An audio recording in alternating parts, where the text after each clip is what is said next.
Hello students. So now we are again going to solve one more problem, and that is from mechanics, and it is basically on conservation of momentum and energy. It's a quite simple problem, but in this problem when you are going to solve the equation, you have to be little bit conscious. What is so let me first explain this problem. So there is one spring mass system. Is it rigid support? The spring constant is K. This is ideal spring, and another block of mass 2m is moving with energy E. So it is moving with energy E. So there is, and this is just a frictionless surface, so there is not any problem. So obviously it is moving with constant momentum also. And once it is moving with the constant momentum and constant energy, so every energy, the total energy is nothing but the kinetic energy. So it is moving towards left, and finally it collide with the small mass m, and both move together. And after then both is moving together, and we have to calculate what will be maximum compression of this particular spring. So it's a quite simple problem. So first, let me go for this problem. I can say that my kinetic energy for mass 2m is 2m v square is equal to E. So I can get the value of mv square, and which is E. So this is one variable I have to use after during the calculation. So obviously there is not any external force. Whatever the forces will be act in the system is just internal.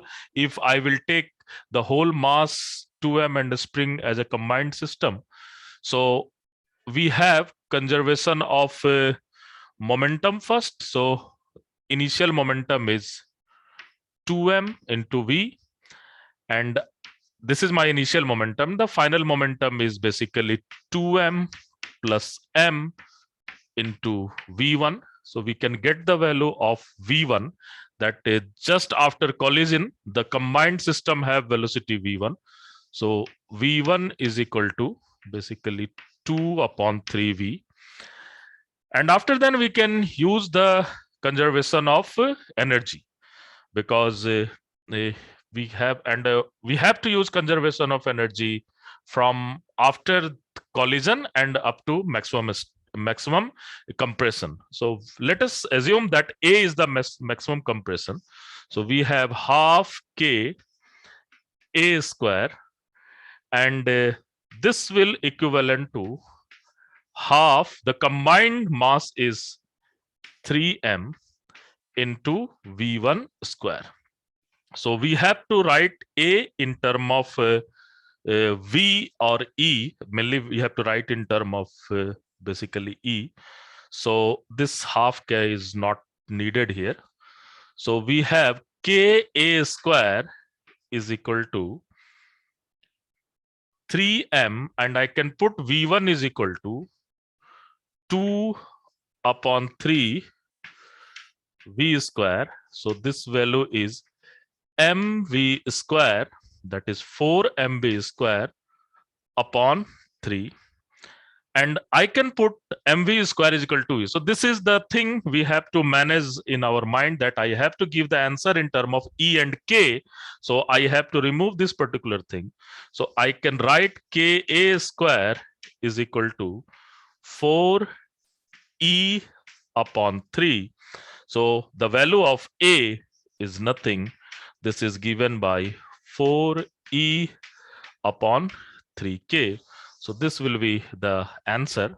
And this is quite simple, but maybe sometime when you are going to solve this problem, maybe you will trapped into the calculation if you are solving each and everything in term of V and something.